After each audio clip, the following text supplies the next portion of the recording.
Welcome to the Wellness in Asheville podcast, where we shine a light on the people, practices, and places that make this city one of the most inspiring wellness communities in the country. I'm your host, Travis Richardson, founder of Be Well Asheville, your local news source for health, wellness, and community events. Okay, so today's guest is Megan Hearne, a neurofeedback provider and health coach with over 6 years of experience helping people rewire their brain for calm, clarity, and better focus. Megan holds a master's degree in advanced training from the Institute for Applied Neuroscience, NewMind Academy, and the Institute for Integrative Nutrition. She bridges brainwave training and lifestyle coaching into an empowering, healing experience, and now welcomes clients into her new space over at the Heartwood Collective in downtown Asheville. And my own journey with biofeedback started years ago with Deepak Chopra. Some of you may have heard of him. Had an early biofeedback game, which used sensors to let your breath and heart signals control meditation-like challenges. Later, I explored HeartMath, which measures heart rate variability to train calm and focus. And these days, I am aspiring to try out and use the MUSE headband, which gives real-time feedback on your brain waves during meditation. So having Megan here to dive deeper into how neurofeedback works and how it can transform people's lives feels especially exciting. So without further ado, let's welcome Megan to the show. Hey, it's Megan. Welcome to the Wellness in Asheville show. How are you doing today? I'm doing great. Thanks for having me on. Oh man, I'm really excited to talk to you about what you do. It's really been impressive to when I was looking over your work and the way that you combine the integrative nutrition and the neurofeedback. It's just really been very interesting and fascinating to look and see how somebody combines those together. Well, let's start though with your story. Like, what originally drew you to this path that you're on now of brain training, really, in this holistic health coaching model that you have? Yeah, well, I have always been interested in science, and I've always been interested in trying to do, what I think of as like the most important thing to help people, to help the world. And for a long time, I thought that, went into environmental science actually, and did that for my first career, biology stuff. And then about 7 years ago, I decided to switch gears because I was realizing that I was trying to give people more information to make better decisions with environmental stuff, biodiversity and water quality, and they're trying to convince the legislature to pay more money to save the planet. And I was like, why aren't people making better decisions? And then I was thinking, well, they're anxious, they're tired, they can't focus. All these things that are limitations on a very individual level. And so I got interested in, well, how can I apply my science background in a different way to kind of get more fundamentally at the root of better decision-making and better action to uplift everyone in their daily life and their professional life, families. And so I started hearing stories about how great neurofeedback was. And so got trained in that. And it's just been really compelling to me to help people improve their nervous system regulation at such a, like I said, the fundamental level. And I love working with people one-on-one. And then, just more recently have been adding in this more nutrition focus, broadly defined as like all the things in your life that nourish us. So I'm just, going with the flow, evolving as I grow and learn through life. And I've really benefited personally from neurofeedback and more knowledge of nervous system regulation. Kids, my family has all benefited too. Yeah. I really have had a number of experiences, I guess, thinking back through my life where I've been dysregulated. Actually funny to think about this, but the last couple weeks, okay, so I've hurt myself a couple times, like pretty badly. I know it doesn't seem like this is like even relevant at all, but it is. Stay with me here. I hurt my leg. I was working outside on the on the fence and I was cranking this wood piece and it had a screw on it and the piece came out and it just drove right into my leg. And I'm like, oh my gosh, I'm rushing myself to urgent care, 8 stitches later.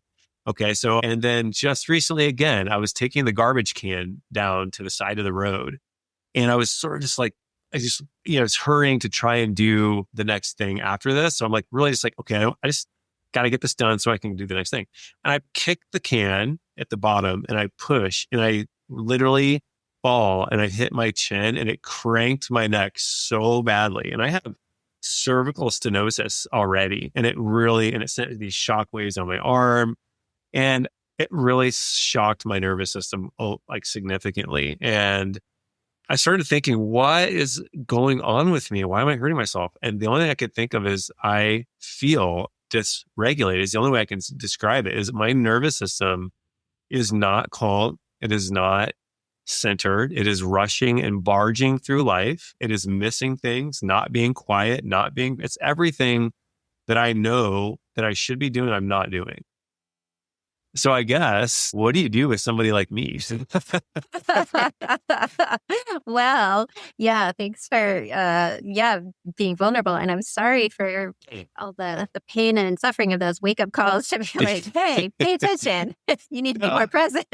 Totally. But I think, I would say come get some neurofeedback. So if somebody's never heard of neurofeedback, what actually is it? And what does a person can they expect in a session? Like what happens there? Yeah. So basically what happens is it's based on your EEG, your electroencephalogram, which is a measure of your brain's electricity generation. So we put sensors on your scalp and earlobes to pick up that signal and then run it through an amplifier to my software, which compares your electrical frequency pattern to our goals, our hurdles and limbo bars for what your frequencies are at the spot that we're measuring on your head. And so, for example, we might say, oh, we're going for, we want to encourage more beta wave frequency, which just means like that's between 12 and 20 hertz frequency. And we want to minimize your theta waves, which is between 4 and 7. But you don't have to remember that. But I'm just saying, like, as I program stuff into the software, that's the hurdles and the limbo bars. As you do the brain training, which involves sitting in a recliner with these wires on your head, watching your favorite show on Netflix or something, documentary or whatever, the computer gives you feedback that's pretty instantaneous based on your electricity patterns. And it's saying like, okay, when you meet the goals, the screen's going to get brighter. And when you're not meeting those goals, it gets a little darker. So the effect is like a slight flickering of the screen. And your brain is subconsciously learning from that feedback. So there's no electricity coming back to you through the computer. For my kind of neurofeedback, there are other kinds that give you a little of electricity back. But, and so over time and using the principle of operant conditioning, which in case you forget from intro psych or whatever, it's like, maybe. If you want your dog to sit and she does, you give her a treat. And then next time she's quicker to sit, So it's basically we're giving your brain treats in the form of a brighter screen. And it's very tightly calibrated to what your brain is already doing. So you don't have to make a conscious effort. It's all subconscious. You just have to show up and keep your eyes on the screen. Or we can also do it with audio feedback. But I tend to do more visual. So that's how the mechanism of neurofeedback works and what the effect is when your brain electricity patterns are more optimized and we've trained them to be more normal based on a database of lots of other people, then you experience differences in your nervous system regulation. So you might feel less anxious. You might have an easier time winding down for sleep. You might feel, better mood. And you just have a better ability to place your focus where you choose to place it, instead of maybe spinning out on, all your most embarrassing middle school memories in the middle of the night. Your brain can be like, okay, we're going to quiet down. It's not time for that. Thank you. So that's the lived experience of, after neurofeedback. But for a physical injury, it's just also going to help calm down your body somewhat and can reduce some pain. It can help other things that might kind of seize up in the wake of a stressful event, like if your digestion gets blocked up because it's like, oh, we're not feeling safe. We've had an injury.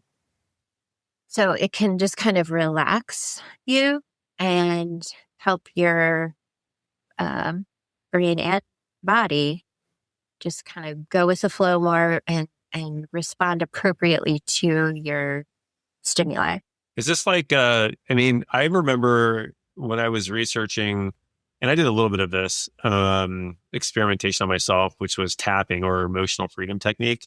And the whole point there was to try to retrain basically the amygdala or the fight or flight portions of the brain, so that in a moment of stress or anxiety, you give it a different signal. And so it seems like, is that what you're sort of doing in a different way here? Is that on the same vein, or is that it's related? Yeah. I mean, the emotional freedom technique is about tapping acupressure points in a certain pattern to kind of, almost like, the jukebox is stuck. You give it a whack on the side and it oh yeah, that's what we're doing. Thank you. I love that. That's a great analogy. That's a good one. But it's, so that can help you right away in the moment kind of come back to present and reframe, be more positive. And the neurofeedback can be like that. It can also be a more subtle effect. Like you might do a neurofeedback session and not really feel particularly different afterwards. It takes a little while to build. It's sort of like strengthening a muscle or learning a new skill, like playing piano. There has to be some repetition for your brain to really make it its own new pattern. So what I know is biofeedback, and you're doing neurofeedback. Is that the same thing? So biofeedback is the big umbrella term of any kind of tool that we use to give us information about our bodies. So a thermometer is a biofeedback device. Neurofeedback is just within that and specific to the brain. And so there are types of biofeedback where you can do test with your breathing and with your, sweat response on your palms and things like that. So yeah, there are a whole lot of different ways to go about it.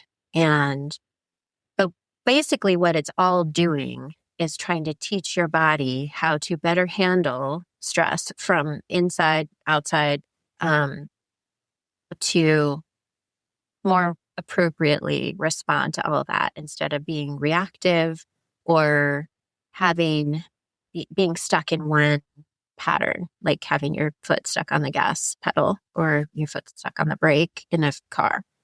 So we want to be able to smoothly shift and accelerate when we need to and put on the brake gently when we need to. And it's all got to be working smoothly. And so the neurofeedback and other types of biofeedback all are going for that end goal of smoother operation of our brains and bodies. And do you see the downstream consequences of that? Sometimes, do you ever have clients that report back and say, since I've been working on my stress, I had also, now I'm actually, my digestion's better. Yes, definitely. Absolutely. And I'm not, in my office able to do any lab testing, but so when they be working with their own doctors on those kind of quantifying changes. But for sure, I've had people, for example, come in with their primary goal as being improving sleep. maybe with neurofeedback. And then they say, hey, guess what? My PMS symptoms are way better. Right. That's Right. awesome. I wasn't planned, but that's Right. calming down. Or skin issues. Definitely digestion is a early thing to notice that can work better if you're more regulated. So I'm kind of a biohacker, and I guess if you want to use that word, and I really love experimenting on how things make me feel, and then I also do a number of tests to kind of, like you said, quantify, a practice or a lifestyle. One of the things that is available now is heart rate variability. But with what you do, I know heart rate variability is impacted and you address that. Can you tell people Yeah. what that is even, and then how what you do impacts it? Yeah, sure. So heart rate variability is, I call that a biofeedback technique. And there are different gadgets that you can use to pick up your heart rate that are more or less, accurate. The one I use is from the company called HeartMath. And so you can either use it with an ear clip or a finger sensor. And it's basically just picking up your heart rate. And then the software reflects back to you how well you're in coherence, meaning how well are your breath cycles linked up with your heart rate patterns. And the goal with heart rate variability training is to have your heart rate increase a bit when you inhale and decrease a bit when you exhale. So every breath cycle, you have this variability. And you don't want just a static heart rate. Then that's bad. So, and the higher your variability, so for example, if you have 20 beats per minute variation within a breath cycle, so it's 20 beats faster on the inhale for that brief time, and then it slows down by 20 beats per minute on the exhale. That is a good indicator of your long-term health and longevity, and it's going to help you, again, place your attention where you want to place it and respond appropriately to your environment. Because you're in that state of coherence, your parasympathetic nervous system is going to be activated. You're going to be more likely to just be able to stay calm, keep your, and just think clearly. And so one thing that I do with clients is we do a little experiment with it, because you can watch the screen in real time, like how is your breathing linked up? And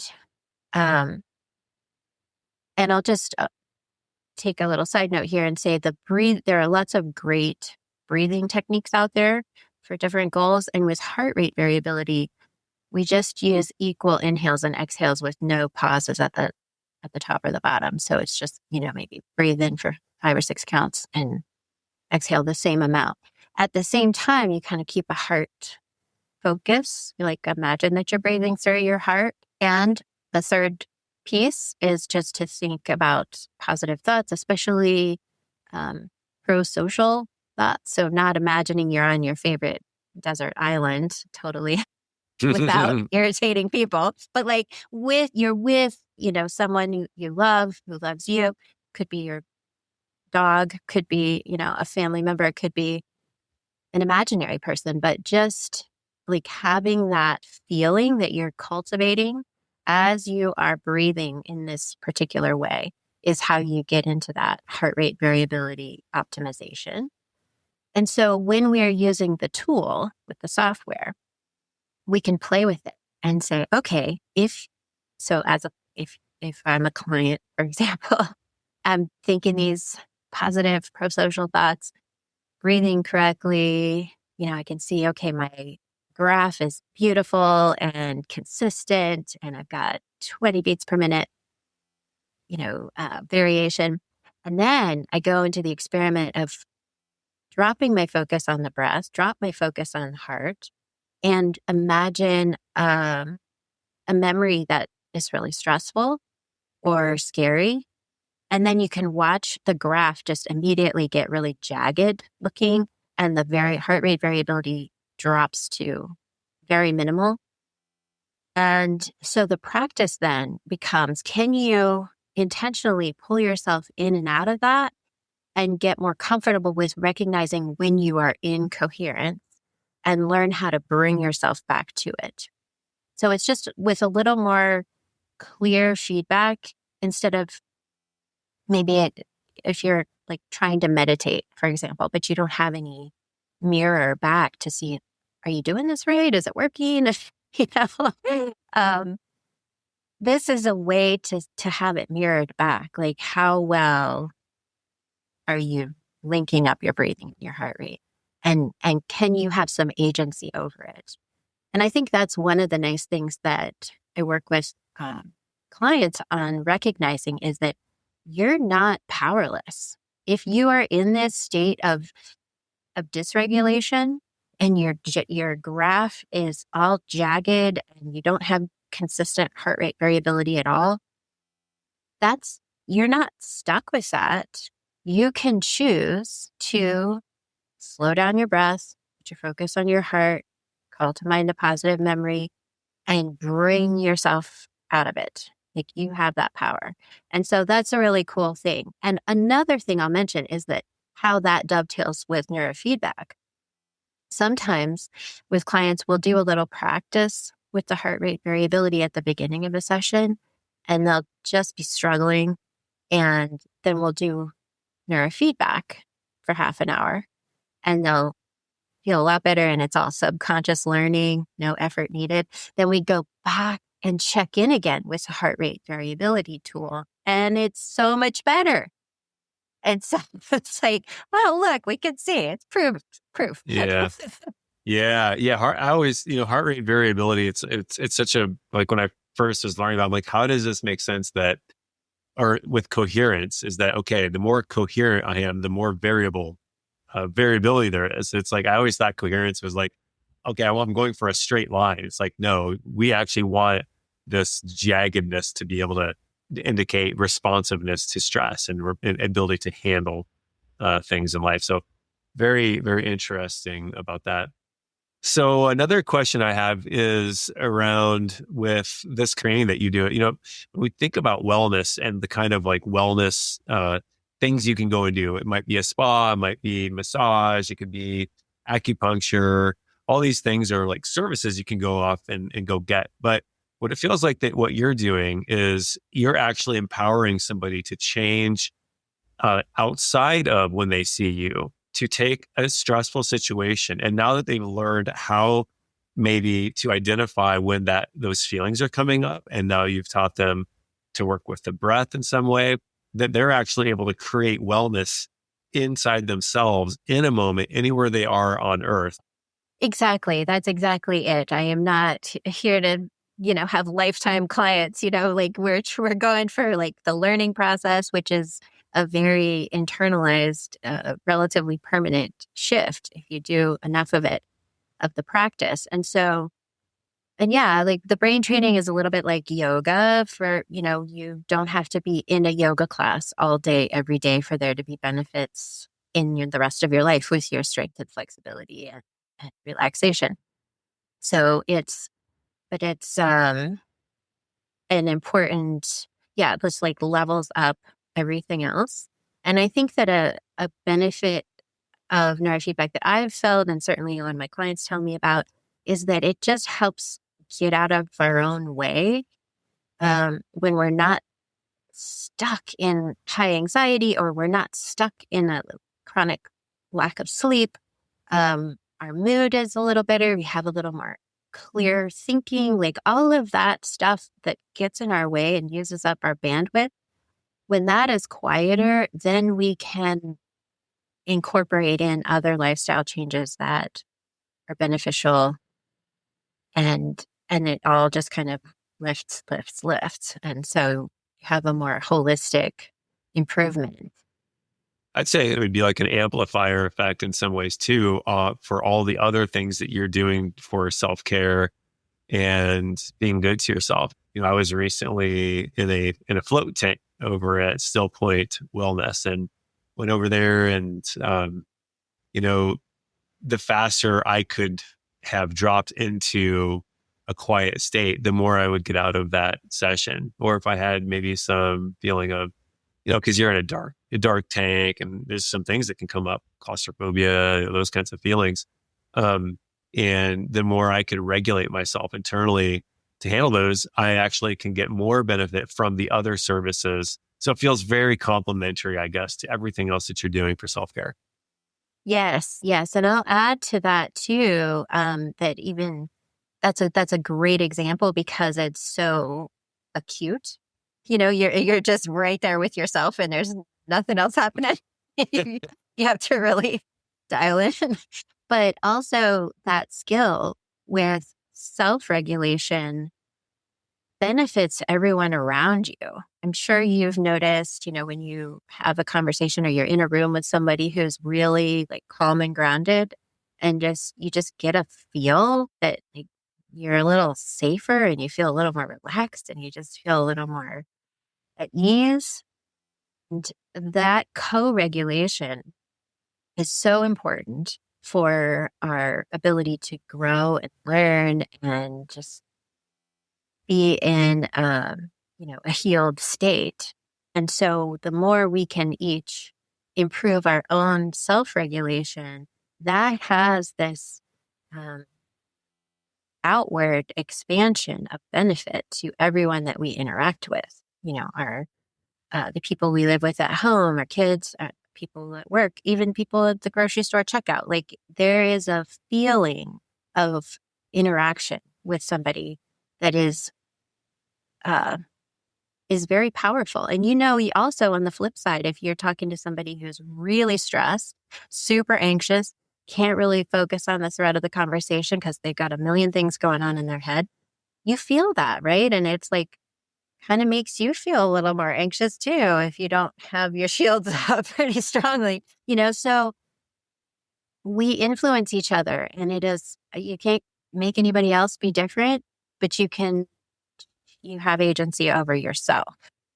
And so I think that's something that I really value in the line of work that I'm doing now, is that I can help people be their own best selves, which helps others. I love that. That's really important, because I think all of us want to be better human beings. We all want to be better mothers, fathers, brothers, sisters, friends, whatever label you have. It's like we all are trying to be better of those. I think this makes you a better human being. Sleep is something, I think it's very tied to stress. So we've talked about stress. I love the immediate nature of like when you're doing the work that you do, their clients are getting immediate feedback and they're seeing in real time how their breath and other environmental factors and their thoughts are affecting them in different ways. I love that. But what they can't necessarily know in real time is how they're going to sleep that night. But we know that sleep is very tied to stress. How would you say what you do helps with sleep? Because it's a huge thing, sleep problems, right? Yeah, it's huge. And some of the protocols that I use for neurofeedback are more geared towards supporting sleep than others, but pretty much all of them do help sleep because, it's so interrelated with how we're feeling in all ways. So, but it is, there's sort of a counterintuitive piece with the sleep support with neurofeedback. It's like there's this particular activating system in your brain that is kind of like the night watchman. And so if that has enough energy from enough of the right frequencies of electricity, it can do its job and let you stay asleep and not get you all spun out on anxious thoughts in the middle of the night. Because no, I got this. You can stay asleep. I have enough energy. I'm going to assess your safety while you're asleep. We're good. But if that system is underpowered, then it's going to be like, I'm not sure. Maybe you should wake up. Okay, come on, wake up. So there's some aspect of the neurofeedback that's actually like activating your brain a little bit more to help you sleep better, which is counterintuitive. And it's certainly, I have quite a few clients who, after the first few neurofeedback sessions, report that they can really tell an improvement in sleep, and that has this trickle-down effect of better focus and less anxiety. Right. You just, have a lot of benefits. I know you've got a new space at Heartwood Collective. I haven't been over there. What kind of environment are you creating over there? Yeah, it's an awesome old architecture building right downtown, on Wall Street, close to the Flatiron sculpture, if you know where that is. And I'm sharing the office with Jared Hinton, who's a psychotherapist. So I also highly recommend him. So we have a cozy but also spacious office there, and big windows, and it just I meet with clients there, and also have a home office, but I'm focusing on the space at Heartwood Collective. That's awesome. Yeah, we'll make sure to put that in the show notes. And what was the psychotherapist name again? Dr. Jared Hinton? Jared Hinton. Okay. Yeah, we'll put him in there as well. So if anybody's looking for that kind of service, always looking for good folks. So, yeah. So then you've got, I think we were kind of talking about special deal or special offer for listeners. What do we got cooking for them? Yeah. If you sign up, want to try out some neurofeedback or some integrative nutrition health coaching, you get $100 off your first session if you mention this podcast. So I'll be thrilled to welcome new clients, and that's a pretty big savings for your first session. So that's give me a call. That's huge. Like who would not take that up? I might be calling you. Please do. Yeah, no, it's awesome. Well, I really appreciate your time. I think that what you're doing can be a game changer for a lot of people. I also think it really, this idea of empowering somebody and having sovereignty over their own being is so important. And we can do lots of things outside of ourselves, but until we sort of correct that internal mechanism and find and kind of get our compass working, really, this is kind of what I feel like you're doing is you're fixing the internal compass that can sometimes be off. And I guess appreciate your work, and I really encourage you to keep going. But I have a last question for you here. What's one thing you wish more people understood about a brain's ability to heal or adapt? Well, our brains are totally amazingly plastic our whole lives. So, and I think I think a take-home message is that beyond that, our brains learn through what they're exposed to, right? So we're giving feedback for electrical frequencies is one way to do it, but also our thoughts and our focus are so important because our brains believe what we tell them.